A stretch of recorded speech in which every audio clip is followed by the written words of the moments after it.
তাকদীরের ভালো মন্দ এখানে জাস্ট অল্প কিছু কথা বলছি। কিছু কিছু বিষয় আছে তাকদীরে যেগুলো কনস্ট্যান্ট ফিক্স, এগুলো কখনো পরিবর্তন হবে না। যেমন জীবন, আপনার মৃত্যু, আপনার হায়াত ইত্যাদি ইত্যাদি। কিছু বিষয় আছে যেগুলো ঝুলন্ত, মুআল্লাকা, এগুলো ভালো কাজ দিয়ে পরিবর্তন হয়, দোয়া দিয়ে পরিবর্তন হয়, নেকির কাজ দিয়ে, তাকওয়া দিয়ে পরিবর্তন হয়। যেমন কেউ যদি আত্মীয়তার সম্পর্ক বজায় রাখে, তার রিজিক বাড়বে, তার হায়াতে বরকত হবে। এই যে কোরআনের কথা বললাম, কেউ যদি কোরআন বেশি বেশি তেলাওয়াত করে, কোরআন নিয়ে বেশি বেশি গবেষণা করে, তার হায়াতে রিজিকে বারাকা আসবে। কেউ যদি প্রতিবেশীর খোঁজ খবর নেয়, পিতামাতার সেবা করে, মা না থাকলে খালার সেবা করে, তারও বারাকা আসবে। কেউ যদি বেশি বেশি দোয়া করতে থাকে, আল্লাহর কাছে প্রচুর দোয়া করে, খালি দোয়া আর দোয়ার উপর থাকে, দেখবেন ও বিপদ আপদে কম পড়বে। আর বিপদ আপদ আসলেও দেখবেন আল্লাহ পাক গায়েবী মাদাতে দেখবেন কোনো না কোনোভাবে তাকে সেভ করে ফেলছে। কারণ দোয়া দিয়ে তাকদীর পরিবর্তন হতে পারে। আর কিছু বিষয় কনস্ট্যান্ট, এগুলো পরিবর্তন হবে না। এখানে কিছু মানুষ বলেছে তাকদীর বলতে কিচ্ছু নাই, মানুষ যা করবে তাই পাবে। তাকদীর বলতে কিচ্ছু নাই, মানুষ যা কাজ করবে সেটাই মানুষ পাবে, মানে মানুষের কর্মের স্বাধীনতাই চূড়ান্ত। তাকদীর বলতে আসলে কিছু নাই। এদেরকে বলা হয় কাদারিয়া। কি বলা হয়? কাদারিয়া। নবীজি বলেছেন, এরা যদি মারা যায় জানা যায় যাবে না, এরা যদি অসুস্থ হয় দেখতেও যাবে না, এরা হচ্ছে এই উম্মতের মাজুস, অগ্নি পূজারী। এরকম মানুষ আছে তো আমাদের মধ্যে, তাকদীরে বিশ্বাস করে না, মানুষের কর্ম যা তাই হবে। এটা দলিলও আছে আবার কোরআনে, ওয়ালাইসা লিল ইনসানি ইল্লা মা সাআ, মানুষ তার চেষ্টার বাইরে কিছু পাবে না। এটা হচ্ছে গরুর লেজ ছাগলের পিছনে লাগানো, আর ছাগলের লেজ গরুর পিছনে লাগানো, বাতিল কিয়াস, ইবলিসের মতো। আর একদল আছে যারা মনে করে কর্মের স্বাধীনতা বলতে কিচ্ছু নাই, তাকদীরই সব, যা আছে ভাগ্যে তাই হবে। আমার কাজের কোনো স্বাধীনতা নাই, আল্লাহ চাইলে ভালো করতে পারবো, না চাইলে পারবো না। চুরি করছি কেন? আল্লাহ তাকদীরে লিখছিলেন তাই চুরি করছি। জেনা করলাম কেন? ঘুষ খাইলাম কেন? দুর্নীতি কেন করে? আল্লাহ লিখছেন তাকদীরে তাই, আমার তো কিছু করার নাই। ওমর রাদিয়াল্লাহু আনহুর কাছে এরকম একজন ব্যক্তি আসছিলেন, একদিন বলছিলাম আমি, এসে বলছে, আমি তো চুরি করি নাই, আল্লাহ তাকদীরে লিখছেন তাই আমি চোর হয়েছি। ইবনুল খাত্তাব তিনি বললেন যে ঠিক আছে, কোনো সমস্যা নাই, যে আল্লাহ তোমার তাকদীরে লিখেছেন তুমি চুরি করবা, সে আল্লাহ আমার তাকদীরে লিখেছেন আমি তোমার হাত কেটে ফেলবো। এই আর কি। এদেরকে বলা হয় আবার জাবারিয়া। এদের নাম কি? জাবারিয়া। এদেরও দলিল আছে, আম লিল ইনসানি মা তামান্না ফালিল্লাহিল আখিরাতু ওয়াল উলা, মানুষ যা চায় তাই কি সে পাবে? আল্লাহর হাতেই সমস্ত ক্ষমতা। মানে এরা হয়েছে কি, দুইজন দুই দুয়ারে চলে গেছে। এর মাঝখানে ব্যালেন্সটা কি? তাকদীর আল্লাহর হাতে। আল্লাহ পাক তাকদীর লিখেছেন আসমান জমিন সৃষ্টির 50,000 বছর আগে, এরপরে আবার মায়ের গর্ভে যখন রূহ আসে তখনও, তারপরে লাইলাতুল কদরে তাকদীর আবার বাজেট পেশ করা হয়। কিছু বিষয়ে কনস্ট্যান্ট আর কিছু বিষয় আছে মুআল্লাকা, কাজের মাধ্যমে আপনি পরিবর্তন করতে পারবেন। আর নবী সাল্লাল্লাহু আলাইহি ওয়াসাল্লাম বলেছেন সাহাবীদেরকে যে মানুষকে যে ফলাফলের জন্য সৃষ্টি করা হয়েছে, পৃথিবীতে তার কাজ সেরকমই হবে। মানে যাকে আল্লাহ পাক জান্নাতের জন্য সৃষ্টি করেছেন, পৃথিবীতে সে সেরকমই কাজ করতে থাকবে। যাকে আল্লাহ পাক জাহান্নামের জন্য সৃষ্টি করেছেন, বা যার তাকদীরে লেখা আছে সে জাহান্নামে যাবে, পৃথিবীতে তার কাজও তেমনই হবে। সূরা লাইলের মধ্যে দলিল আছে। এই 6টা বিষয় হচ্ছে ঈমানের পিলার, মনে থাকবে ইনশাআল্লাহ। আল্লাহর প্রতি বিশ্বাস, মালায়েকা, কুতুবিহি ওয়া রুসুলিহি ওয়াল ইয়াউমিল আখির ওয়াল কদরি খায়রি ওয়া শাররি। এই 6টা পিলারকে মনে বিশ্বাস করা, মুখে স্বীকার করা, আর কাজে বাস্তবায়ন করার নাম হচ্ছে ঈমান। মনে থাকবে ইনশাআল্লাহ। মনে বিশ্বাস, মুখে স্বীকার, আর কাজে বাস্তবায়নের নাম কি? ঈমান। শুধু মনে বিশ্বাস করি, কাজ নাই, ঈমান আছে? ঈমান আছে, নামাজ পড়ি না, চলবে? চলবে না। এখানে দুইটা দল আছে, ভালো করে বোঝেন এই জায়গাটা। এক দল হচ্ছে মনে করে জাস্ট মুখে লা ইলাহা ইল্লাল্লাহ একবার বললেই জান্নাত। কথা বুঝতে পারছেন? এদেরকে বলা হয় মুরজিয়া। কি বলা হয়? মুরজিয়া, মানে শৈথিল্যবাদী। আরেক দল আছে যারা মনে করে মানুষ কবিরা গুনাহ করলেই কাফের হয়ে যায়, এদেরকে বলা হয় খারেজি। কি বলা হয়? খারেজি। পৃথিবীতে যত দেশে দেশে এই যে জঙ্গিবাদ ছড়িয়ে পড়েছে, এর মূল আকীদা হচ্ছে এই যে খারেজি আকীদা। যারা মনে করে যে কেউ যদি কবিরা গুনাহ করে কাফের হয়ে যাবে, অতএব তাকে মারা জায়েজ আছে, এই জন্য তাকে মারা, তার রক্তকে হালাল মনে করা, তার সম্পদ লুটে নেওয়া, এগুলো ওরা জায়েজ মনে করে, নেকির কাজ মনে করে। এটা খারেজি আকীদা। আর মাঝখানের আকীদা হচ্ছে আহলে সুন্নাহ ওয়াল জামায়াতের আকীদা। সেটা হচ্ছে মনে বিশ্বাস, মুখে স্বীকৃতি, ঠিক আছে, এটা বেস। আর কাজ হচ্ছে ফুরু বা শাখা। কাজ করতে গিয়ে কারো ভুল ত্রুটি ভালো মন্দ হতে পারে, যদি কেউ কবিরা গুনাহ করে ফেলে তার জন্য তওবার দরজা খোলা আছে, সে কাফের হয়ে যাবে না, হায়েস্ট সে বরং ফাসেক বা জালেম হতে পারে। এই অবস্থায় মারা গেলে আল্লাহ তার বিচার করবে। এই হচ্ছে আহলুস সুন্নাহ ওয়াল জামায়াতের আকীদা। এরপরে ওই ব্যক্তি বলেন আপনি সত্য বলেছেন। আবার প্রশ্ন করলেন আখবিরনি আনিল ইহসান, ইহসান কাকে বলে? নবীজি উত্তর দিলেন আল ইহসান আন তা'বুদাল্লাহা কাআন্নাকা তারাহ। তিনি বললেন ইহসান হচ্ছে তুমি এমনভাবে আল্লাহর ইবাদত করবে যেন তুমি আল্লাহকে দেখতে পারছো। ওয়া ইল্লাম তাকুন তারা ফাইন্নাহু ইয়ারাক, তুমি যদি আল্লাহকে দেখতে না পারো বিশ্বাস রাখবে আল্লাহ তোমাকে দেখছেন। এই যে এই কনসিয়াসনেস, আল্লাহ কনসিয়াসনেস নিয়ে ইবাদত করার নাম হচ্ছে ইহসান। ইহসান যে ব্যক্তি আয়ত্ত করতে পারবে সে হবে মুহসিন, মুসলিম, মুমিন, মুত্তাকি, মুহসিন, একদম হাইয়েস্ট লেভেল। তাহলে এই হচ্ছে ইহসান। ইহসান যার মধ্যে থাকবে সে কিন্তু পাপ করতে পারে না খুব একটা। খেয়াল করে দেখেন, আন তা'বুদাল্লাহা কাআন্নাকা তারা, তুমি এমনভাবে আল্লাহর ইবাদত করবে যেন তুমি স্বয়ং আল্লাহকে দেখতে পারছো। আল্লাহকে যদি কেউ দেখতে পারতো সে কি কখনো আল্লাহর বিরুদ্ধে যেতে পারতো? এই বিষয়টাই হচ্ছে ইহসান। আর আল্লাহকে কেউ এই দুনিয়ায় খালি চোখে দেখতে পারবে না। এই জন্য আল্লাহ রাসূল বলেছেন যে ওয়া ইল্লাম তাকুন তারা, তুমি যদি তাকে দেখতে না পারো ফাইন্নাহু ইয়ারাক, তিনি তোমাকে অবশ্যই দেখছেন। আল্লাহকে হাজির নাজির জেনে ইবাদত করতে হবে। আল্লাহ পাক তৌফিক দান করুন, আমিন। প্রত্যেকটা কাজ, নামাজ, রোজা, হজ, যাকাত, জিকির, আজকার, তাসবিহ, তাহলিল, সব কিছু, ব্যবসা বাণিজ্য, চাকরি বাকরি যা আছে সব আল্লাহকে হাজির নাজির জেনে করলে মানুষ হারাম থেকে বেঁচে থাকতে পারবে ইনশাআল্লাহ। চতুর্থ প্রশ্ন করেছেন এই ব্যক্তি, আখবিরনি আনিস সাআহ, আমাকে কিয়ামত সম্পর্কে বলুন। নবীজি বলছেন মাল মাসউলু আনহা বিআ'লামা মিনাস সাইল, এই ব্যাপারে প্রশ্নকারী আর যে উত্তরদাতা এর বেশি কেউ কিছু জানে না। যাকে জিজ্ঞেস করা হচ্ছে আর যে জিজ্ঞাসা করছে তাদের জ্ঞান সমান। আমি আসলে জানি না কবে কিয়ামত হবে। কেউ জানে কবে কিয়ামত হবে? সূরা লুকমানের শেষে আছে না, ইন্নাল্লাহা ইনদাহু ইলমুস সাআহ ওয়া ইউনাজ্জিলুল গায়থ ওয়া ইয়ালামু মা ফিল আরহাম ওয়া মা তাদরি নাফসুম বিআইয়ি মাযা তাকসিবু গাদা ওয়া মা তাদরি নাফসুম বিআইয়ি আরদিন তামুত। পাঁচটা বিষয় আল্লাহ ছাড়া কেউ জানে না। কিয়ামত কবে হবে, বৃষ্টি কখন কোথায় বর্ষিত হবে, আগামীকাল কোন নফস কি অর্জন করবে কি হারাবে, কার মৃত্যু কোথায় হবে, এগুলো আল্লাহ ছাড়া কেউ জানে না। তো এই জন্য তিনি বলেছেন মাল মাসউলু আনহা বিআ'লামা মিনাস সাইল, এই বিষয়ে জিজ্ঞাসিত ব্যক্তি প্রশ্নকারীর চেয়ে বেশি জানে না। তিনি থেমে যান নাই প্রশ্নকারী, তিনি বলছেন আখবিরনি আন আমারাতিহা, আচ্ছা আপনার তো জানা নাই এক্স্যাক্টলি কবে কিয়ামত হবে, তাহলে আপনি বলেন এর কিছু আলামত বলেন, সাইন্স বলেন। নবীজি বললেন দুইটা মাত্র, একটা হচ্ছে আউযু বিকালিমাতিল্লাহি তাম্মাতি মিন শাররি মা খালাক, এই দোয়াটা আউযু বিকালিমাতিল্লাহি তাম্মাতি মিন শাররি মা খালাক, তিনবার, সকালে 3, সন্ধ্যায় 3, 6। আরও আছে 7, হাসবি আল্লাহ লা ইলাহা ইল্লা হু আলাইহি তাওয়াক্কালতু ওয়া হুয়া রাব্বুল আরশিল আযীম, সকালে সন্ধ্যায় 7 বার করে। কয়বার করে? 7 বার করে। মনে থাকবে না, ভুলে যাবেন, ওই যে রেকর্ডিং দেখে নিয়েন। 7। 8 নাম্বার 3 বার, সকালে 3, রাত্রে 3, রাদিতু বিল্লাহি রাব্বান ওয়া বিল ইসলামি দীনান ওয়া বিমুহাম্মাদিন নাবিয়্যা। 8। 9 দরুদ শরীফ, আল্লাহুম্মা সাল্লি আলা মুহাম্মাদ ওয়া সাল্লিম, এতটুকু, আল্লাহুম্মা সাল্লি আলা মুহাম্মাদ ওয়া সাল্লিম, অথবা আল্লাহুম্মা সাল্লি ওয়া সাল্লিম আলা নবিয়িনা মুহাম্মাদ, সকালে 10, রাত্রে 10। আর একটা হচ্ছে সূরাতুল কাফিরুন। কোন সূরা? সূরা কাফিরুন, রাত্রেবেলা পড়বেন। এছাড়া আরও অনেক আমল আছে যেগুলো এক লেকচারে বলা সম্ভব না। এই আমলগুলো নিয়মিত করলে, এই যে চোখ লাগা বলেন, আর এই বদনজর বলেন, আপনার জিন শয়তানের অনিষ্ট বলেন, বা তাবিজ কবজ বলেন, এই যে বানটোনা বলেন, কবিরাজের তন্ত্রমন্ত্র বলেন, ঠিক আছে, দৃশ্য অদৃশ্যের কোনো অনিষ্ট ইনশাআল্লাহ তাআলা আপনার কোনো অনিষ্ট করতে পারবে না ইনশাআল্লাহ। মনে থাকবে? আর সর্বশেষ কথা হচ্ছে নিজের বাসায় কোরআন তেলাওয়াত বাড়িয়ে দিবেন। সূরা বাকারা, সূরা আলে ইমরান ছাড়বেন না। কোন সূরা? সূরা বাকারা, সূরা আলে ইমরান। সূরা বাকারা, আলে ইমরান যে বাসায় তেলাওয়াত করা হয় শয়তান সেখান থেকে পালিয়ে যাবে ইনশাআল্লাহ। ঠিক আছে? আল্লাহ পাক আমাদের সবাইকে এই আমলগুলোর মধ্য দিয়ে রাতকে এনজয় করার তৌফিক দান করুন, এবং এভাবেই আমাদের জীবনের প্রতিটা রাতকে উপভোগ করার তৌফিক দান করুন। আর একটা দোয়া শিখাই দেই ইনশাআল্লাহ, এই দোয়া করলে রিজিক তো বাড়বেই ইনশাআল্লাহ।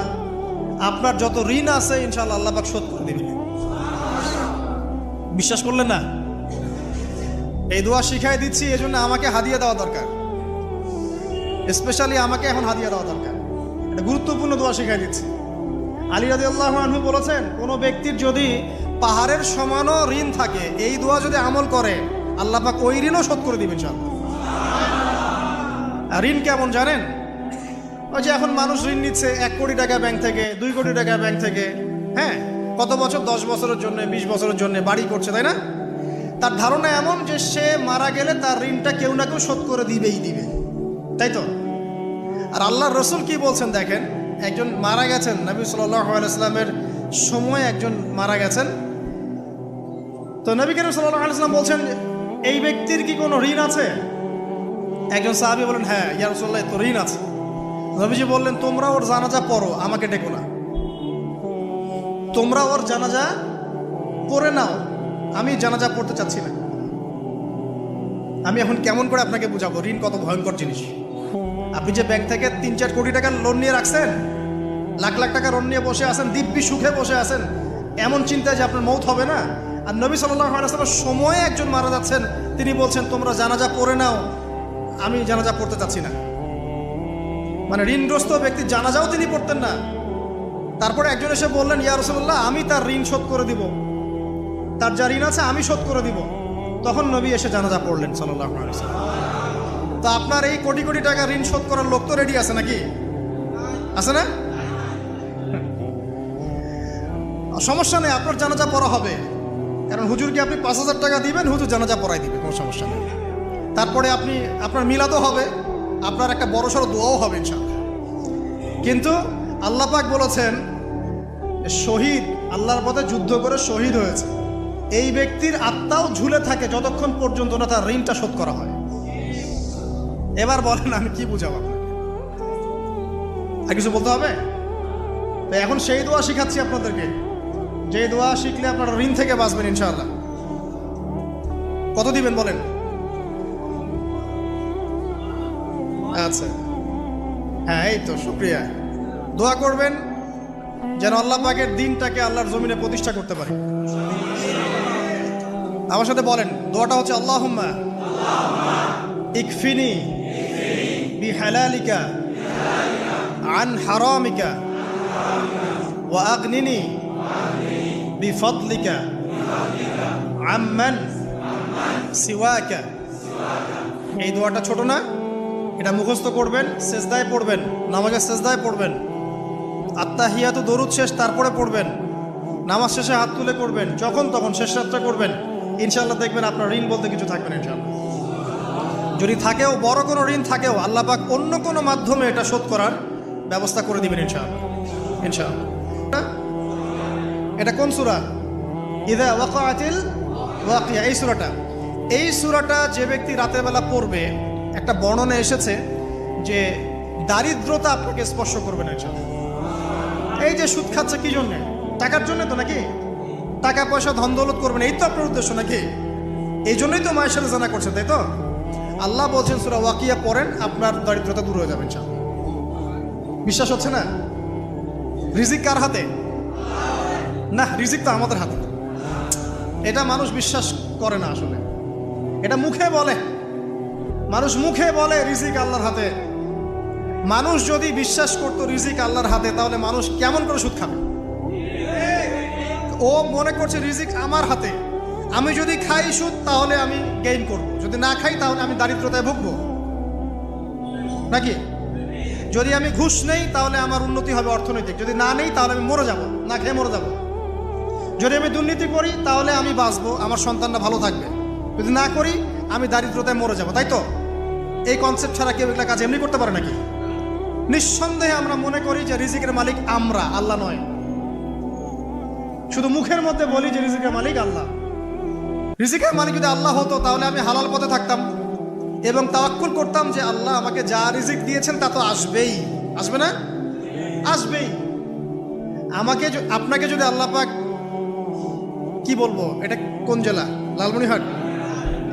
লালমনিরহাটের 100 একর জায়গায় যত ধান হয়, এতগুলো ধান যদি আপনার আমল নামায় লেখা থাকে, মানে আপনার আমল নাম হচ্ছে রিজিকে, তাকদিরে আপনার তাকদিরে যদি লেখা থাকে যে আপনি 100 একর জমির ধান খাবেন তারপর মরবেন, আছে না লেখা?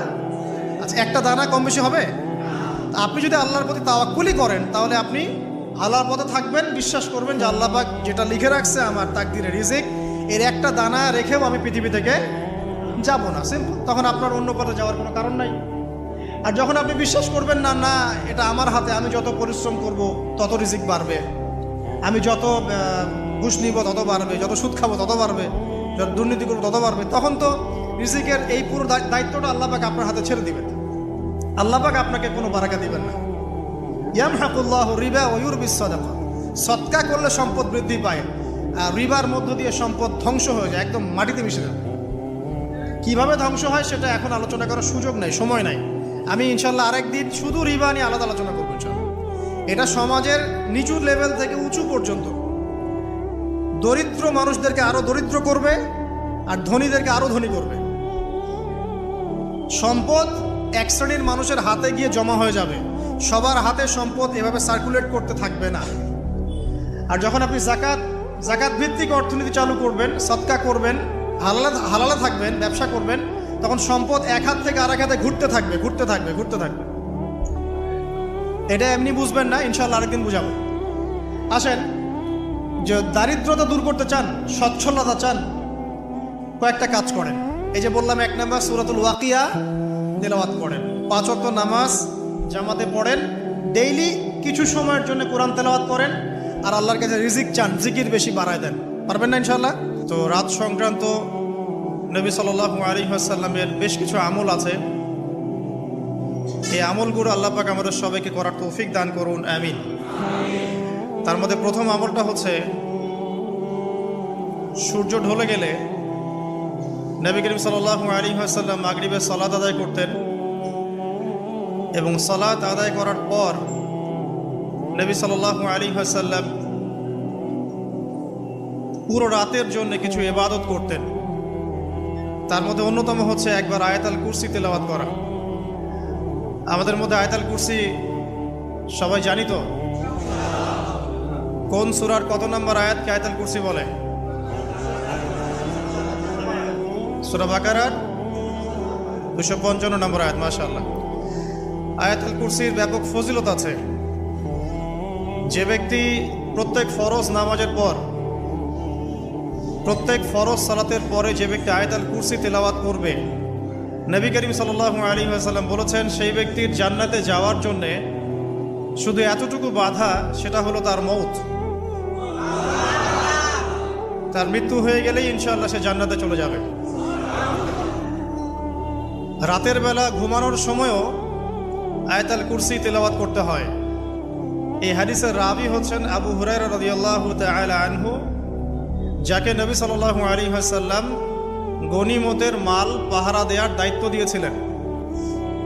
তো প্রথম রাতে আবু হুরায়রা রাদিয়াল্লাহু আনহু লক্ষ্য করলেন যে মাল চুরি করার জন্য একজন এসেছে।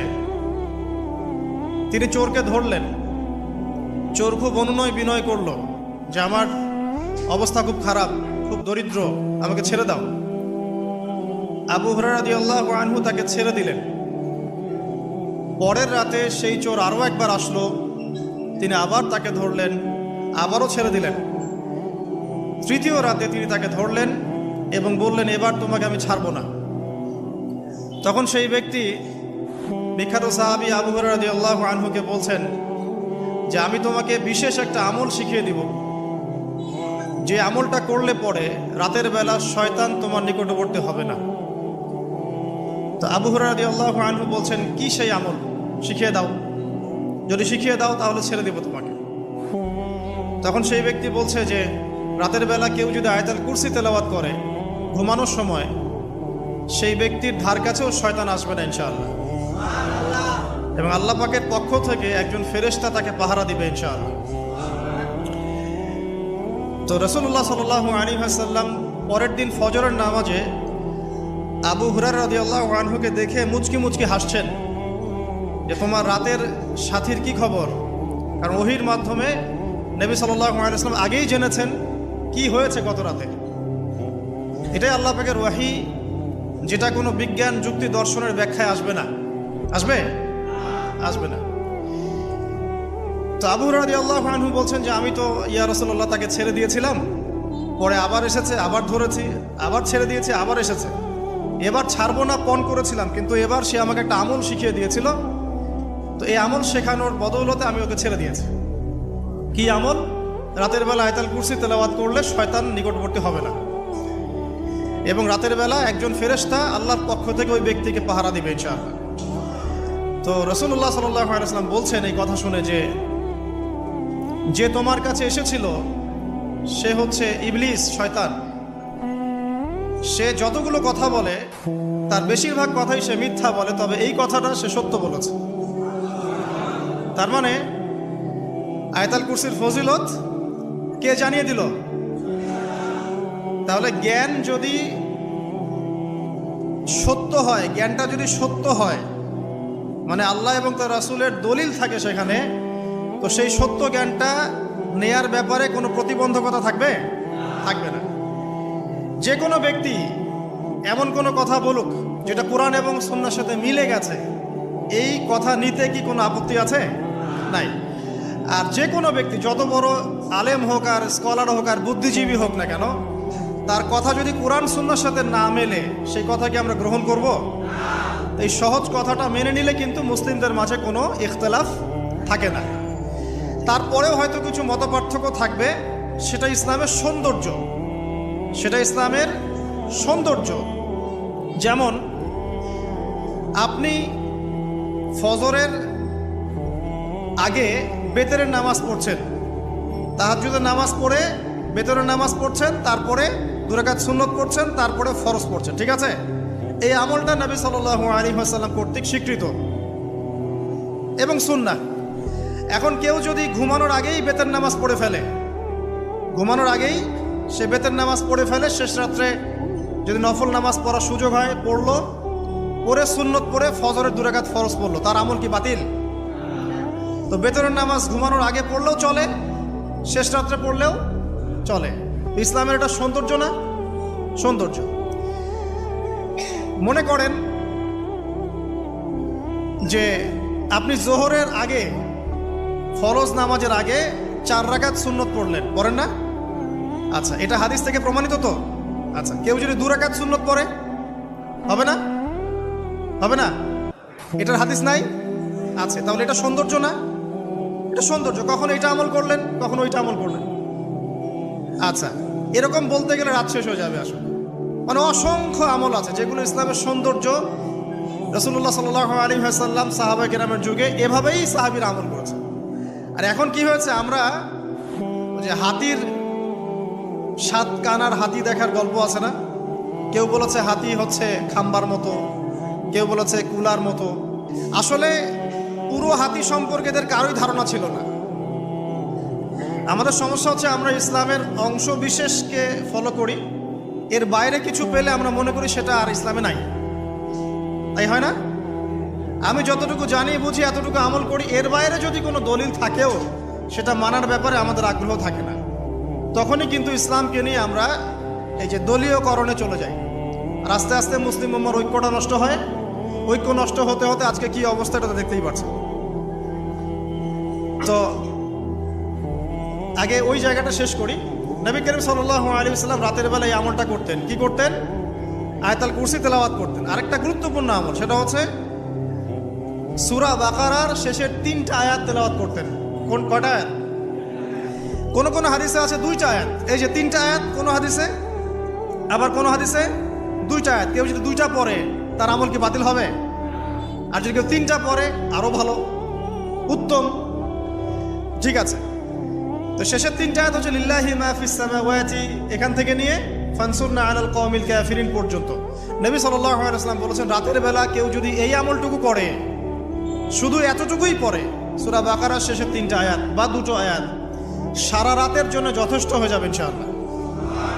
মানে সারা রাত নফল পড়লে যে নেকি হইতো, আপনার এই আমলটা করলে সে নেকি হয়ে যাবে ইনশাআল্লাহ। এবং আরেকটা ব্যাখ্যা হচ্ছে সারা রাতের দৃশ্য অদৃশ্যের যে ক্ষতি আছে, দৃশ্য অদৃশ্যের অনেক ক্ষতি আছে, এগুলো এখনকার সায়েন্স বিশ্বাস করে না। আর সায়েন্স বিশ্বাস করে না বলে যে আমরা বিশ্বাস করবো না এমনটাও নয়, ঠিক আছে? নবী সাল্লাল্লাহু আলাইহি ওয়াসাল্লাম বলেছেন রাতের বেলা তোমরা বাচ্চাদেরকে সন্ধ্যাবেলা ছেড়ে দিও না, সন্ধ্যাবেলা বাচ্চাদেরকে ছেড়ে দিও না, আগে ভালো করে সন্ধ্যাটা হয়ে যাক, যদি ছাড়তে হয় তারপর ছেড়ো।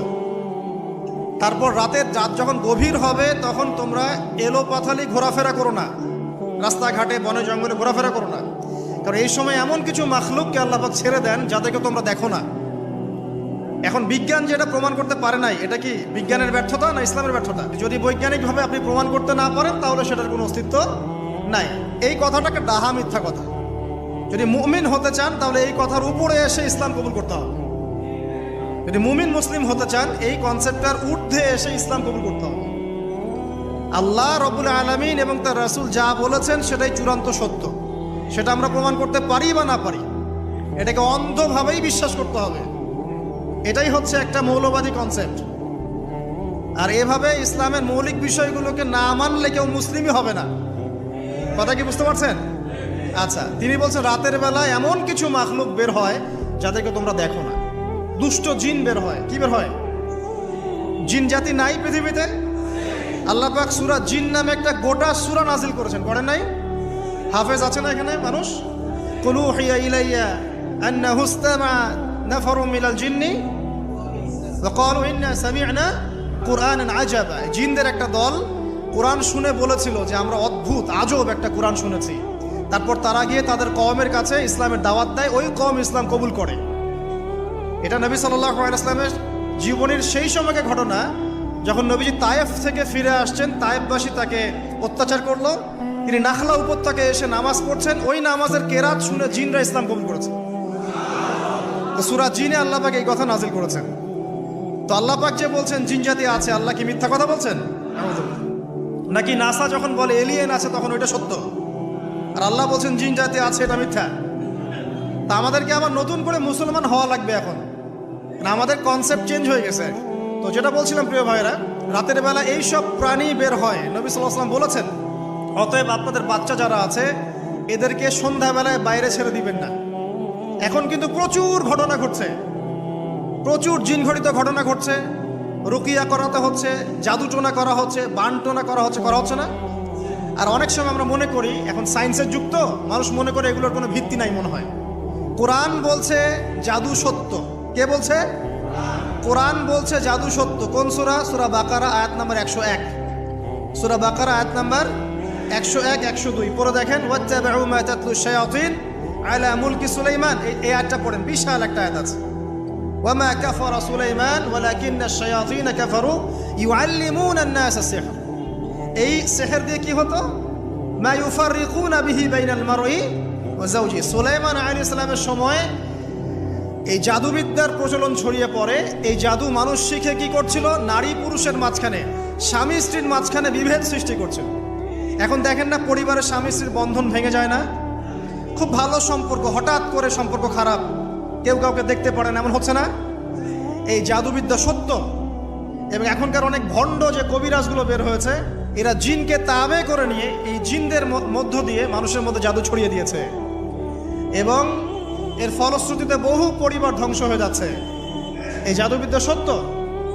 আরো একটা জিনিস সত্য, নবী সাল্লাল্লাহু আলাইহি ওয়াসাল্লাম বলেছেন ইন্না আইনাল হক, চোখের নজর সত্য। নবী করিম সাল্লাল্লাহু আলাইহি ওয়াসাল্লাম বলেছেন চোখের বদনজর সত্য। এই যে আমরা বলি ফেসবুকে এত বেশি ছবি দিয়েন না ভাই, ছবি তুলেন না, বারবার যে বলি নিষেধ করি, কারণ কি জানেন? একটাই কারণ, বিকজ চোখ লাগাটা সত্য। কারণ নবী করিম সাল্লাল্লাহু আলাইহি ওয়াসাল্লাম যা বলেছেন সাদাকাল্লাহু ওয়া সাদাকা রাসূলুহুল কারীম। নবী যা বলেছেন, আল্লাহ যা বলেছেন চিরায়ত সত্য, এর বাইরে কোনো সত্য আছে? আচ্ছা দেখেন, আমি বললাম যে জাদুবিদ্যা সত্য। এই জাদুবিদ্যার চর্চা মানুষ করে, এখনো করে, এবং এই জাদু দিয়ে মানুষের ক্ষতি করার জন্য জিনের প্রয়োজন হয়, দুষ্ট জিন। এই জিনগুলোকে মানুষ তাবে করে মানুষের ক্ষতি করার চেষ্টা করে। দেখবেন এখন গ্রামে গঞ্জে শহরে সব জায়গায় ছড়িয়ে পড়েছে না? দেখবেন, খুব সতর্ক থাকবেন। আমি পরে সলিউশন বলছি আপনাদেরকে। আরেকটা বলেছি, নবী সাল্লাল্লাহু আলাইহি ওয়াসাল্লাম বলেছেন চোখের বদনজর এমন সত্য যে একটা উটকে এই রান্নার ডেকচির মধ্যে ঢুকাই ফেলতে পারে। একজন সাহাবী গোসল করছিলেন, গোসল, এটা হাদিসে সহিহ, এই আলেম উলামা যারা আছেন তারা জানেন যে এই হাদিসে সহিহ। একজন সাহাবী গোসল করছেন, তার গায়ের চামড়াটা খুব সুন্দর ছিল, একদম স্কিনটা অনেক সুন্দর থাকে না এমন কিছু মানুষ? আচ্ছা, এখন আরেকজন সাহাবী এই গোসল দেখছেন দূর থেকে, দেখে বলছেন যে কি চমৎকার তার শরীরের রংটা, যেন কুমারী নারীর মতো, অনেকটা এমন একটা কথা তিনি বলেছিলেন। সাথে সাথে এই সাহাবী অজ্ঞান হয়ে পড়ে গেছে। কোন সাহাবী? যিনি গোসল করছিলেন। এখন এটার আপনি কোনো ব্যাখ্যা দিতে পারবেন না তো, এখানে কোনো সায়েন্স দিয়ে বা মেডিকেল সায়েন্স দিয়ে আপনি কোনো ব্যাখ্যা করতে পারবেন না। একটা ব্যাখ্যা দিতে পারেন, কিন্তু কেন সেটা হলো সেটা আপনি অ্যান্সার খুঁজে পাবেন না। তো নবী সাল্লাল্লাহু আলাইহি ওয়াসাল্লামের কাছে নিয়ে যাওয়া হলো তাকে। তিনি বললেন যে এই ব্যক্তির ব্যাপারে কি কেউ ভালো মন্দ কিছু বলেছিল? তখন একজন সাহাবী বলেন, হ্যাঁ, অমুকে বলেছে এর স্কিনটা অনেক সুন্দর, ওকে ডেকে নিয়ে আসুন। ওকে ডেকে আনা হলো। ডেকে আনার পর নবীজি তাকে অনেক শাসালেন, তোমরা তোমাদের ভাইদেরকে কি মেরে ফেলতে চাও? তখন এই সাহাবী তো অবাক, আমি আবার কখন মারতে চাইলাম ইয়া রাসূলুল্লাহ? আমি তো মারতে চাই নাই, আমি তো খালি বলেছি যে তার গায়ের রংটা অনেক সুন্দর। তখন তিনি বললেন, কেন তুমি সুবহানাল্লাহ বললে না, কেন তুমি মাশাআল্লাহ বললে না? যখন মাশাআল্লাহ বলবেন, সুবহানাল্লাহ বলবেন, নজরটা লাগবে না। আর যখন আপনি মাশাআল্লাহ বলবেন না, সুবহানাল্লাহ বলবেন না, দেখবেন নজর লেগে গেছে। আপনি বিশ্বাস করেন ব্যবসা খুব ভালো চলছে, মানুষ বলল যে বাহ তোর তো ব্যবসা হেভি, লালে লাল শাহজালাল, ঠিক আছে, দেখবেন আপনার কেনা বেচা বন্ধ হয়ে গেছে। এরকম হবে, আমার কথাটা বিশ্বাস করেন। এটা কিন্তু সায়েন্স প্রমাণ করতে পারবেন না, আল্লাহ এবং তার রাসূল বলেছেন, তার উপরে কোনো সত্য নেই। আছে সূরা কাহফ 29 নম্বর আয়াত পড়ে দেখেন, আল্লাহ পাক বলছেন, ওয়াকুলিল হাক্কু মির রাব্বিকুম, সত্য সেটাই যা তোমার রবের পক্ষ থেকে আসে। ফামান শাআ ফালইউমিন, যার ইচ্ছা হয় বিশ্বাস করুক, ওয়ামান শাআ ফালইয়াকফুর, যার ইচ্ছা হয় সে অস্বীকার করুক। এই কারণে আমরা বলি ফেসবুকে এত বেশি ছবি দেওয়া, এই আই ওয়াশ করা, এই যে শোডাউন করা, হ্যাঁ, ইসলামের কিছু কাজ করলেন একদম মানুষকে না দেখাইতে পারলে ঘুম হচ্ছে না, এগুলো বন্ধ করেন, এগুলো বন্ধ করে দেন আল্লাহর ওয়াস্তে। অফলাইনে কাজ করেন, নিজেকে গোপন করার চেষ্টা করেন। যত বেশি মানুষের কাছে নিজেকে এক্সপোজ করবেন, কাজের বরকত কমে যাবে, কাজের বরকত কমে যাবে, চোখ লাগবে, নজর লাগবে। এবং চোখ লাগা বদ নজরে বহু আলেম আস্তে আস্তে মাঠ থেকে মাইনাস হয়ে গেছে না? যায় নাই? এখন কি আলেমদের সংখ্যা বেশি না কম? যত দিন যাবে আলেমের সংখ্যা আরো কমে যাবে। নবীজি বলেছেন আলেমদের সংখ্যা কমতে থাকবে, মানুষ জাহেলদেরকে আলেম বানিয়ে নেবে। তো প্রিয় ভাইরা, জাদুবিদ্যা সত্য, চোখের বদনজর সত্য, রাতের এই অনিষ্টগুলো সত্য, রাতের বেলা অনেক ক্ষতি আছে। এই জন্য নবীজি বলছেন বাচ্চাদেরকে বাইরে বের করো না, এবং তোমরাও রাত যখন গভীর হবে তখন এদিক ওদিক ঘোরাফেরা করো না। দেখবেন রাত যত গভীর হয় আমাদের শহরগুলো তত জীবিত হয়, তাই না? তাই না? রাত যত গভীর হচ্ছে শহর তত জীবিত হয়। চায়ের দোকানে আড্ডা বেশি, ওই সিনেমা দেখছে, টিভি দেখছে, ক্যারাম খেলছে, লুডো খেলছে। ঘুম নাই। ঘুম কখন? ফজরের আগে আগে। ফজরের নামাজ কিন্তু নাই, ফজরের ঠিক আগে আগে, আবার ওই যে জোহরের নামাজের সময় উঠতেছে। এখন আমাকে বলেন, এরকম জেনারেশনকে দিয়ে কি আসলে ইসলামের কোনো খেদমত হবে? আচ্ছা, নবীজি রাতের বেলা আর্লি ঘুমাতেন। আল্লাহ পাক আমাদের সবাইকে তাড়াতাড়ি ঘুমানোর তৌফিক দান করুন। হ্যাঁ, আপনি ইলম চর্চা করলে রাত জেগে থাকতে পারেন, আপনি যদি জ্ঞান চর্চা করেন রাত জাগতে পারেন, আপনি কোনো গবেষণা করছেন, নামাজ পড়ছেন বা কোরআন হিফজ করছেন, আপনি রাতের আর্লি উঠবেন, এটা আলাদা বিষয়। কমনভাবে আমাদের এই যে ফেসবুক, ইউটিউবিং ইত্যাদিতে আমরা লিপ্ত থাকি, সারা রাতটা কাটাই আড্ডাবাজি করে, এগুলো বন্ধ করতে হবে। এগুলো বন্ধ না করলে ফিজিক্যালি আমরা মানে সুস্বাস্থ্যের অধিকারী হতে পারবো না। সারা দিনটা আমাদের একটা কি বলবো অলসতার ভাবে যাবে, এবং দিনের বেলা কাজগুলো ব্যাহত হবে। এতে করে আমাদের উম্মার এই পুরো বড় যে তরুণ প্রজন্ম আছে, এদেরকে আপনি সম্পদে পরিণত করতে পারবেন না। তাই এই সিস্টেমটা চেঞ্জ করা দরকার। নবীজি রাতের বেলা এই সূরা বাকারার শেষ 3টা আয়াত তেলাওয়াত করতেন, আমরা করবো ইনশাআল্লাহ। ইনশাআল্লাহ। আরেকটা আমল বলে দিই, নবী করিম সাল্লাল্লাহু আলাইহি ওয়াসাল্লাম রাতের বেলা সূরা মুলক তেলাওয়াত করতেন। কোন সূরা এটা? কোন সূরা? তাবারাকাল্লাযী বিয়াদিহিল মুলক। কয়টা আয়াত আছে? 30টা আয়াত আছে। নবীজি বলেছেন সাল্লাল্লাহু আলাইহি ওয়াসাল্লাম, এই সূরা আপনাকে কবরের আযাব থেকে বাঁচাবে ইনশাআল্লাহ। কবরের আযাব থেকে তো ভাই বাঁচা খুব সহজ নাকি? আমাদের মধ্যে এমন কেউ নাই, শোনেন, আমাদের মধ্যে এমন কেউ নাই, আলেম জালেম, মুফতি মুহাদ্দিস, রাজনৈতিক নেতা, পলিটিশিয়ান, বিরোধী দল, জাতি, তারপরে যে সরকার দল, যে আছে না কেন, কবরের শাস্তি ফেস করবেন এমন একটা মানুষ নাই, কেউ নাই পৃথিবীতে। এই যে আপনি দেখছেন ওই যে কি ইসরায়েলের প্রধানমন্ত্রী, ওই রাশিয়ার প্রধানমন্ত্রী, ওই চায়নার সভ্যতা, পশ্চিমা সভ্যতা, এমন কেউ নাই পৃথিবীতে এখন যাকে কবরের শাস্তি ভোগ করতে হবে না। আছে? আর আমাদের তো ভাই কবরে সবাই সাথে যাবে না, গার্লফ্রেন্ড যাবে না, বাপ মা ভাই বোন সবাই যাবে না। একজন ব্যক্তি সুদ খাচ্ছে, জিজ্ঞাসা করে দেখেন কেন খায়, বলবে তার সন্তানের জন্য খায়, তার বউয়ের জন্য খায়, তার বাবাকে দেখতে হবে তাই খায়, তাই না? একজন ব্যক্তি ঘুষ খায়, বলবে আমার পরিবারের জন্য খাই। একজন দুর্নীতি করছে, পুকুর চুরি করছে, বলবে দুর্নীতি করছে আমার পরিবারের জন্য খাই, পরিবার ভালো থাকবে। সবার একই এক্সকিউজ যে পরিবার যেন ভালো থাকে। আমার সন্তানরা যেন ভালো থাকে, আগামী প্রজন্মের জন্য কিছু রেখে যেতে পারি, তাই না? এরকম একটা মানুষও কি আপনার সাথে কবরে যাবে? তাহলে এই বোকা মানুষ কেন বোঝে না যে আপনার কবরে আপনাকেই যেতে হবে? তাহলে আপনি কি কারণে, অন্যের কারণে নিজের পরকাল নষ্ট করছেন? অন্যের সুখের জন্য আপনি আপনার পরকাল নষ্ট করছেন। সুদ খাচ্ছেন, দিব্যি মায়ের সাথে জেনা করছেন। আপনাদের এলাকায় নাকি সুদের সমস্যা অনেক বেশি। কয়েকটা হাদিস বলে দেই, আমি ওদেরকে আক্রমণ করতে আসি না, আমি শুধু তাদেরকে 3টা হাদিস শোনাতে এসেছি। 1 নম্বর হাদিস শোনেন। আল্লাহর নবী মুহাম্মদ সাল্লাল্লাহু আলাইহি ওয়াসাল্লাম বলেছেন, সুদের পাপের 73টা শাখা আছে। কয়টা? কোন হাদিসে 70টাও আছে, কোন হাদিসে 73টা আছে। বলছেন যে সবচেয়ে নিচের শাখাটা হচ্ছে, সুদের পাপের সবচেয়ে নিচের শাখা হচ্ছে যে যেন কোনো ব্যক্তি তার মাকে রেপ করলো, তার মাকে ধর্ষণ করলো। 1 দিরহাম যে ব্যক্তি সুদ খায়, সহিহ বুখারীতে আরেকটা হাদিস এসেছে, সে যেন 36টা মেয়েকে ধর্ষণ করলো। চ্যালেঞ্জ করবেন? নবীজি বলেছেন, 1টা দিরহাম যে ব্যক্তি সুদ খায়, দিরহাম মানে কি? রৌপ্য মুদ্রা। এটা এখন দেখতে পারবেন না, জাদুঘরে আছে, কাগজের মানি সব। এক সময় ছিল দিরহাম। কি ছিল? ওই যে বিখ্যাত একজন খলিফা ছিলেন হারুনুর রশিদ, নাম শুনেছেন? বলা হয় যে হারুনুর রশিদ আব্বাসী খলিফাতের সময় ছিলেন উনি। বলা হয় যে উনি প্রতিদিন 1000 দিরহাম মানুষকে দান করতেন, আর দৈনিক 100 রাকাত নফল নামাজ পড়তেন। ওই যে দিরহাম মানে একটা রৌপ্য মুদ্রা। তো 1 দিরহাম যে ব্যক্তি সুদ খায়, বলা হচ্ছে যে সে ব্যক্তি যেন 36টা মেয়েকে ধর্ষণ করলো বা 36 বার জেনা করলো। আরেকটা হাদিসে এসেছে, এটা কোরআনেও আছে, হাদিসে তো আছেই, কোরআনেও আছে। কি সেটা?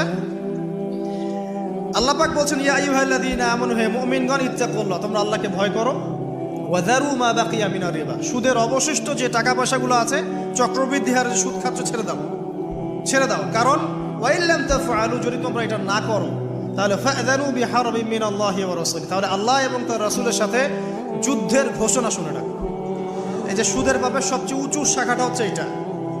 সবচেয়ে উঁচু শাখা হচ্ছে যে ব্যক্তি সুদ খাচ্ছে, যে দিচ্ছে, যে লিখে রাখছে এবং যে সাক্ষী থাকছে, 4 জনকে নবীজি বলেছেন সমান পাপী, এবং প্রতি দিরহামে এরা 36 বার করে ধর্ষণের পাপ লেখা হচ্ছে।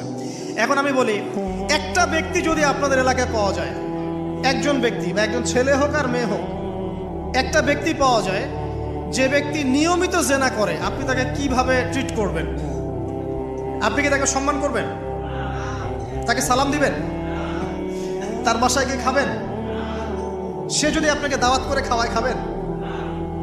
একটা মেয়ে যদি একবার জেনা করে, আপনি তার সাথে এরকম করবেন? আর আপনি প্রতিদিন সুদ খাচ্ছেন, প্রতিদিন জেনা করছেন, কিন্তু আপনার কোনো ফিলিংস নাই। ফিলিংস নাই কেন আমি সেটা বলি। ফিলিংস নাই কেন সেটা আমি বলছি আপনাকে। ফিলিংস নাই এই কারণে যে আপনার এই দেহটার ভিতরে একটা আত্মা আছে, রূহ আছে না? একটা কলব বলে একটা কথা আছে না? এই কলবটা আপনার মরে গেছে, জীবিত নাই। আপনার দেহের মধ্যে কোনো কলব নাই, বা কলব থাকলেও সেটা মুর্দা, এটা জিন্দা না। এটা জিন্দা হবে কোথায়? ওই আল্লাহওয়ালা মানুষের কাছে যান, গিয়ে দেখবেন তিনি আপনাকে মৌতের কথা স্মরণ করাবে, কোরআন ধরায় দিবে, জিকির ধরায় দিবে, নামাজ ধরায় দিবে। আস্তে আস্তে দেখবেন আপনার কলবটা আবার জিন্দা হবে। এই মৃত কলব নিয়ে আপনাকে নসিহত করে আমারও কোনো লাভ নাই। আমি যে নসিহত করছি আসলে কোনো লাভ নাই, কারণ আপনার কলবটা মৃত। আগে কলবটা জিন্দা করতে হবে। কলব জিন্দা হবে 2টা কাজ, মাত্র 2টা কাজ। 1, বেশি বেশি কোরআন তেলাওয়াত। পারা যাবে ইনশাআল্লাহ? আল্লাহ আমাকে তৌফিক দেখ, আপনাদেরকে তৌফিক দেখ। আরেকটা হচ্ছে 2, বেশি বেশি আল্লাহর জিকির। বেশি বেশি আল্লাহর জিকির, চলতে ফিরতে সুবহানাল্লাহ, আলহামদুলিল্লাহ, আল্লাহু আকবার, লা ইলাহা ইল্লাল্লাহ, লা হাওলা ওয়ালা কুওয়াতা ইল্লা বিল্লাহ, হাসবুনাল্লাহু ওয়া নি'মাল ওয়াকিল। মানে চলতে ফিরতে, আস্তাগফিরুল্লাহ ওয়া আতুবু ইলাইহি। ঠিক আছে? যত জিকির জানেন চলতে ফিরতে করতে থাকেন, কলব জিন্দা হবে ইনশাআল্লাহ। কলব জিন্দা না হলে নসিহত ঢুকে না ভিতরে। এই যে আপনি একটা কথা শুনছেন, আপনি নসিহত গ্রহণ করছেন, আরেক ভাই শুনছে, গ্রহণ করছে না। কারণ কি জানেন? আপনার কলবটা জিন্দা, তার কলবটা মুর্দা। এতটুকু পারত। হ্যাঁ, কোরআন সুন্নাহ সবার কাছে আছে না? তো সবাই তো পড়ে হেদায়েত পাচ্ছে না। পাচ্ছে না। কিছু মানুষ পাচ্ছে, কিছু মানুষ পাচ্ছে না। কারণ কি? কারণ 1, তার মনের মধ্যে অনেস্টি নাই, সততা নাই। 2 হচ্ছে তার কলবটা মুর্দা। যদি কলবটা জিন্দা হতো এবং মনের মধ্যে সততা থাকতো, আল্লাহ পাক তাকে হেদায়েত দিতেন ইনশাআল্লাহ। যদি অমুসলিম ভাই বোনরাও থাকে, তাদের মনে যদি সততা থাকে, আল্লাহ পাক কোনো না কোনো দিন ওদেরকে হেদায়েত দিবে ইনশাআল্লাহ। দেখে নিয়ে এই উমর রাদিয়াল্লাহু আনহু তিনি রাসূল সাল্লাল্লাহু আলাইহি ওয়াসাল্লামকে জান্নাই তরোয়াল নিয়ে আঘাত করতে জান্নাই, ঘটনা জানেন না? তিনি কিন্তু সৎ মনের মানুষ ছিলেন, হয় ডানে যাবো নাহলে বামে, মাঝামাঝি এসবের মধ্যে আমি নাই, হয় মানবো নাহলে মানবো না। ঠিক আছে, উনি সৎ ছিলেন, সৎ মনের অন্তর ছিলেন, সৎ অন্তর। কেউ জুলুম করেছে উনি জালেমের পক্ষ নিতেন না, মাজলুমের পক্ষ নিতেন, একদম সরাসরি, ডানে বামে দেখার সময় নেই। এই সততা ছিল তার মনের মধ্যে। আল্লাহ পাক হেদায়েত দিয়ে দেখেন দ্বিতীয় খলিফা বানিয়ে দিয়েছেন, আলহামদুলিল্লাহ। আর অবশ্যই নবী সাল্লাল্লাহু আলাইহি ওয়াসাল্লামের দোয়া এখানে ছিল, তিনি দোয়া করেছিলেন, আল্লাহ দুইজনের মধ্যে একজনকে হেদায়েত দিও। কে কে? হয় আবু জাহাল ইবনে হিশাম, না হলে ওমর ইবনুল খাত্তাব। আল্লাহ পাক ওমর রাদিয়াল্লাহু আনহুকে কবুল করেছেন, আলহামদুলিল্লাহ। এখনও যদি আল্লাহ পাক কারো মনের মধ্যে সততা দেখেন, ইনশাআল্লাহ তাআলা আল্লাহ পাক আপনাকে হেদায়েত দিবেন ইনশাআল্লাহ। আপনি নামাজ পড়ছেন না, তো মনটা অনেস্ট আপনার, কারো ক্ষতি করছেন না, কারো ক্ষতির মধ্যে আপনি নাই, কারো সম্পদ লুট করছেন না, ইচ্ছা করে কারো ক্ষতি করার চেষ্টা করছেন না, কাউকে বিপদে ফেলার চেষ্টা করছেন না, আপনি সৎ আছেন মনের দিক থেকে, আল্লাহ চাইলে আপনাকে নামাজি বানাই দিবে ইনশাআল্লাহ, বানাই দিবে ইনশাআল্লাহ একদিন না একদিন, কারণ আপনার মনের মধ্যে সততা আছে। একজন ব্যক্তি মিউজিক করছে মনে করেন, কিন্তু কোনো মাদকে নাই, জাস্ট মনের তৃপ্তির জন্য করছে, আল্লাহকে বিশ্বাস করে, আল্লাহর সাথে সে ইবলিসের মতো আচরণ করে না, আল্লাহ চাইলে তাকে একদিন হেদায়েত দিতে পারেন ইনশাআল্লাহ। একজন মাদক খাচ্ছে, মনে করেন সে মাদক খাচ্ছে মনের কষ্টে, হতাশা, চাকরি বাকরি পায় না, পরিবার থেকে চাপ, গার্লফ্রেন্ড ছেড়ে চলে গেছে, এখন মদ খাওয়া শুরু করছে। ও মনে করছে এখানে গেলে শান্তি পাবে, কিন্তু আল্লাহ বলে একজন আছে, সে বিশ্বাস করে, নামাজ মানে, কোরআন মানে, কেবলা মানে, নবীকেও মানে, কিন্তু সে জানে যে আমি একটা পাপ করছি, তার মনটা সৎ। আল্লাহ চাইলে ওই ব্যক্তিকে তো অবশ্য সুযোগ দিতে পারেন ইনশাআল্লাহ। কাকে দিবেন না জানেন? এই যে এখনকার বুদ্ধি বিক্রেতাগুলোকে নাও দিতে পারে। কথা বুঝতে পারেন নাই? যারা জানে যে কোরআন সত্য, যারা জানে যে হাদিস সত্য, যারা জানে ইসলামী চূড়ান্ত ধর্ম, যারা জানে সত্য মিথ্যা চূড়ান্ত মানদণ্ড আল্লাহর ওহী, তারপরেও দুনিয়ার স্বার্থে, পলিটিক্যাল স্বার্থে, সমাজের স্বার্থে সে ইসলামের বিরোধিতা করছে, আল্লাহ পাক এদেরকে হেদায়েত দিবে না। এত সহজ না, মনটা সৎ হতে হয় আগে। যারা জানে যে কোরআন সুন্নাহ একদম সত্য, চিরায়ত সত্য, তারপরেও এর বিরোধিতা করছে, আল্লাহ পাক আবা ওয়াস্তাকবার, এদেরকে হেদায়েত দেন। আল্লাহ পাক বলেছেন কোরআনে যে সবাইকে আমি হেদায়েত দিব না, সবাইকে দিব না, বরং বেশিরভাগকেই দিব না।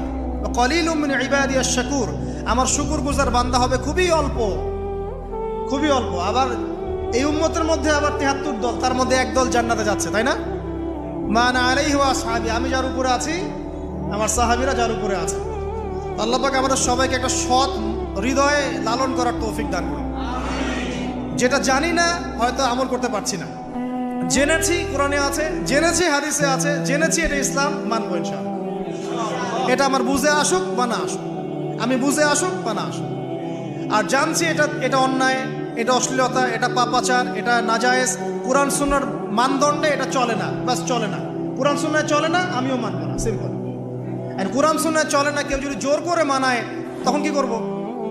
তখন হাতটা তুলবেন শেষ রাত্রে হাতটা তুলে বলবেন, আল্লাহুম্মা ইন্না নাজআলুকা ফি নুহুরিহিম ওয়া নাউযু বিকা মিন শুরুরিহিম। আল্লাহ, আমি তোমাকে এই শত্রুদের সামনে দাঁড় করায় দিলাম, তুমি এখন বুঝো। কথা বুঝতে পারেন নাই? আপনি আল্লাহকে বলবেন, আল্লাহ আমরা তোমাকে ইসলামের বিরোধী শক্তি আর মুসলিমদের মাঝখানে দাঁড় করায় দিলাম, তুমি এদের সাথে বোঝাপড়া করো। আল্লাহ, আমার ক্ষমতা নাই। আল্লাহ পাক পারবেন না? আল্লাহ দুর্বল নাকি? অথবা বলবেন, আল্লাহুম্মা কফিনিহিম বিমা শি'তা, আল্লাহ যেভাবে ইচ্ছা তুমি এদের বিরুদ্ধে আমার জন্য যথেষ্ট হয়ে যাও। এই দোয়াটা কে করছিল? কে বলতে পারবেন? সূরা বুরুজ পড়েছেন? সূরা বুরুজ একটা বালকের কথা আছে না? ওই বালককে যে তীর মারা হলো, ওই বালককে মারা হয়, বালক মরে না, পাহাড় থেকে ফেলে দেয়, মরে না, সমুদ্রে ফেলে দেয়, মরে না। পরে বালক বলল যে একটা কাজ করেন, রাজাকে বলছে একটা কাজ করেন, সব জনগণকে মাঠে জড়ো করেন, তারপরে একটা তীর নেন, নিয়ে বলেন যে বিসমিল্লাহি রব্বি হাযাল গোলাম, এই বালকের রবের নামে আমি তীর ছুড়লাম, এটা বলেন, আমি মারা যাব। এই বালক নিজের জীবনটা উৎসর্গ করলো এভাবে। তখন ওই স্বৈরাচারী শাসক সে কি করলো? ওই তীরটা বের করে বলছে বিসমিল্লাহি রব্বি হাযাল গোলাম, বলে তীর ছুড়লো, বালকটা মারা গেল, বালকটা শহীদ হয়ে গেল।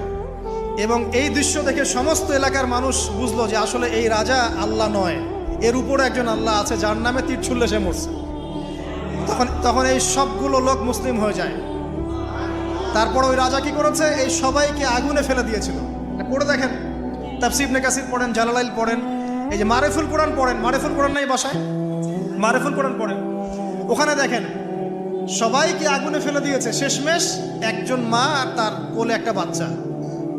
তো মা এখন লাফ দিতে ভয় পাচ্ছে, বাচ্চা আছে কোলে। ঠিক সেই মুহূর্তে ওই বাচ্চা কথা বলে উঠেছে। সে বাচ্চা বলেছে, হে আম্মা, তুমি লাফ দাও, ভয় পেও না, যে আগুন তুমি দেখছো এর নিচে জান্নাত আছে। ইতিহাসে 3 জন শিশু কথা বলেছে, দুগ্ধপোষ্য শিশু, তার মধ্যে এই বাচ্চাটা একজন। আরেকজনকে কে বলতে পারবেন? ঈসা ইবনে মারইয়াম, তিনি কথা বলেছেন না? কথা বলেছেন। তো আল্লাহ পাক চাইলে এটা করতে পারেন না? এমনটা বিজ্ঞান বলবে যে একটা বাচ্চা কথা বলতে পারে, 2 মাসের বাচ্চা? তার মানে আল্লাহ ভুল, বিজ্ঞান সত্য? না বিজ্ঞান ভুল, আল্লাহ সত্য? কোনটা? আপনাদের আকীদা ঠিক করেন। এক কথা, কোরআন সুন্নায় যা আছে এর বাইরে সত্যের কোনো উৎস নাই। আছে? নাই। দ্বিতীয় কথা হচ্ছে, হ্যাঁ, কোরআন সুন্নার সাথে যাই মিলে যাক না কেন, যে কোনো দর্শন, যে কোনো মতবাদ, যে কোনো থিওরি, যে কোনো স্কুল অফ থট মানতে কোনো আপত্তি আছে? নাই। আর কোরআন সুন্নার সাথে যা মিলবে না মানবো? মানবো না। আর মানবো না বললে কি আমরা আক্রমণ করতে যাব? না। আমরা কি করব? আমরা আমাদের মতবাদটা প্রচার করব। ধর্মে কি বাড়াবাড়ি আছে? জোর করে মুসলিম বানাতে হবে? হবে না। আমরা ইসলামের দাওয়াতটাকে যুগোপযোগীভাবে বিজ্ঞান দিয়ে, দর্শন দিয়ে, দলিল প্রমাণ দিয়ে মানুষের সামনে উপস্থাপন করব। যারা গ্রহণ করার করবে, যারা করার না করার করবে না। লাকুম দীনুকুম ওয়ালিয়া দিন, তোমাদের দিন তোমাদের, আমার দিন আমাদের। আল্লাহ নবীকে আল্লাহ পাক বলেছেন, ফাযাক্কির ইন্নামা আনতা মুযাক্কির, তুমি উপদেশ দাও, তুমি শুধুমাত্র উপদেশদাতা। লাস্তা আলাইহিম বিমুসাইতির, তুমি কারো প্রতি দারোগা নও। জোর করে চাপিয়ে দিতে হবে না, ইসলাম দিতে হবে? হবে না। আল্লাহ পাক আমাদের সবাইকে পরিপূর্ণ ইসলাম পালন করার তৌফিক দান করুন, আমিন। অনেক গভীরে চলে আসছি, আসেন আবার রাতে চলে আসি। রাতটা কিভাবে এনজয় করতে হয় এটাই আমাদের আজকের লেকচারের টপিক। মানে আমরা কিন্তু জীবনটাকে অনেক বোর মনে করছি না? এই যে ব্যবসা বাণিজ্য, চাকরি বাকরি, বিবি বাচ্চা, পরিবার, অনেক অনেক যন্ত্রণা নাকি, অনেক সমস্যাই না? কিন্তু আল্লাহ পাক ইসলাম দিয়েছেন কিন্তু জীবনটা উপভোগ করার জন্য। কি জন্যে? উপভোগ করার জন্যে। আমরা আগে ভাবতাম আল্লাহ পাক ইসলাম আসলে কি জন্য দিলেন মানব জাতির? উত্তর হচ্ছে 3টা। 1, ইহকালীন সাফল্য, 1। 2, পরকালের মুক্তি। আর 3 হচ্ছে আপনার জীবনটাকে উপভোগ করার জন্য। আপনি জীবনটাকে ইসলাম দিয়ে যেভাবে উপভোগ করতে পারবেন, অন্য কোনো বিষয় দিয়ে পারবেন না। পারবেন? পারবেন না। আসেন দেখেন কিভাবে। রাতটা নিয়েই কথা বলি। এই যে রাত হয়ে গেল, আমরা আয়াতুল কুরসি পড়ব, আমরা সূরা বাকারার শেষ 3 আয়াত পড়ব, সূরা মুলক পড়ব। ওয়া মান ইয়াত্তাকিল্লাহ ইয়াজআল লাহু মাখরাজা, আল্লাহ পাককে যে ভয় করবে আল্লাহ পাক তার জন্য রাস্তা খুলে দিবেন ইনশাআল্লাহ। ওয়া ইয়ারযুকুহু মিন হাইথু লা ইয়াহতাসিব, এবং এমন উৎস থেকে আল্লাহ পাক রিজিক দিবেন যেটা সে কল্পনাও করতে পারে না। এটা আল্লাহ পাক তাওয়াক্কুল রাখেন। জাস্ট ওই ইসমাঈল আলাইহিস সালামের মায়ের মতো হাজরা আলাইহিস সালাম ইব্রাহিম আলাইহিস সালামকে বলছেন, আপনি আমাকে এখানে ছেড়ে যাচ্ছেন কি জন্য? ইব্রাহিম বলছেন, আল্লাহর আদেশে। তখন তিনি বলছেন, তাহলে আল্লাহ আমাকে ফেলে দিবেন ইনশাআল্লাহ। সেই মায়ের গর্ভ থেকে ইসমাইলের মতো সন্তানের জন্ম হলো, যেই সন্তানকে বাবা বলছে যে আমি তোমাকে জবাই করছি, স্বপ্নে দেখেছি, ফানজুর মাযা তারা, তোমার রায় কি? সে বলছে, ইয়া আবাতি ফাআল মা তু'মার, আপনাকে যে আদেশ করা হয়েছে আপনি সেটাই করেন। সাতাজিদুনি ইনশাআল্লাহু মিনাস সাবিরিন, ইনশাআল্লাহ আপনি আমাকে ধৈর্যশীল পাবেন। দেখেন কোন মায়ের গর্ভ থেকে কোন সন্তান। তাকে কি বাবা মানুষ করেছিলেন? না, তাকে তার মা মানুষ করেছেন। তো ওই রকম তাওয়াক্কুলকারিনী হাজরা আলাইহিস সালামের মতো মা যদি ঘরে ঘরে থাকে, বোন আর স্ত্রী ঘরে ঘরে থাকে, তখন ইসমাইলি প্রজন্ম আসবে ইনশাআল্লাহ। আর আমাদের মতো এই যে এখন দেখছেন না কি হচ্ছে, মারামারি, কাপড় খোলা, কাপড় ছোট, ব্লাউজ সারা সারি, কি চলছে মাশাআল্লাহ। মানে কি যে চলছে ভাই জগতে এখন, বলতেও গা গিনগিন করে, ভাবতেও গা গিনগিন করে। কিছু মানে কিছু নসিহত করব, এটাতেও মন থেকে একটা বাধা চলে আসে, আসলে কি করব, কি বলবো। মানে একটা বিষয় থাকে না যে পরিস্থিতি এমন খারাপ যে কথা বলার ভাষ্য থাকে না এমন একটা, যে আপনি হতবাক হয়ে গেছেন, বাকরুদ্ধ, আর কি বলবেন। এখন এই বাকরুদ্ধ হওয়ার সময় চলতেছে, বাকরুদ্ধ হওয়ার সময়। মানে বলার আর কি নাই, কিছু নাই, কি বলবেন। আস্তে আস্তে কাপড় খুলতে খুলতে খুলতে খুলতে খুলতে খুলতে এখন বিকিনি পরে ঘুরতে চায়। ওটা কি লজ্জাশীলতার পরিচয় হলো? ওইটুকুই বা পড়ার কি দরকার? আশ্চর্য একটা বিষয়। মানুষকে দেখেন, মেয়েরা কলেজে পড়তে গিয়ে মেয়েরা কি করতেছে এখন দেখেন। কলেজে পড়তে গিয়ে মেয়েরা কি করতেছে দেখেন, আর আপনি আপনার মেয়েকে কলেজে ওখানে পড়তে পাঠাচ্ছেন, ওখানে হোস্টেলে রাখছেন, যেখানে একটা মেয়েকে নবী সাল্লাল্লাহু আলাইহি ওয়াসাল্লাম মাহরাম ছাড়া সফর করতে নিষেধ করছেন, সেখানে আপনি আপনার মেয়েকে কোন শিক্ষায় শিক্ষিত করার জন্য রাতের পর রাত সেখানে কাটাচ্ছেন? তারা নিজেরাই বলছে যে মেয়েদেরকে ফোর্সফুলি যৌন কাজে বাধ্য করা হচ্ছে। মানে ইজ্জত চলে যায়, যাক ভাই আমার সার্টিফিকেট চাই, বিষয়টা নাকি ইজ্জত যাক, কতজন আমার সাথে কি করে করুক, বাট আমার একটা সার্টিফিকেট চাই, একটা অনার্সের একটা মাস্টার্সের সার্টিফিকেট চাই। এটা দিয়ে আমি বিসিএস ক্যাডার হব, এটা দিয়ে আমি প্রাইমারি স্কুলের টিচার হব, এটা দিয়ে আমি জাতি গঠন করবো নাকি? পরে এরাই তো আপনার ঘরে বউ হিসেবে আসবে। মানে আপনার কি অবস্থা?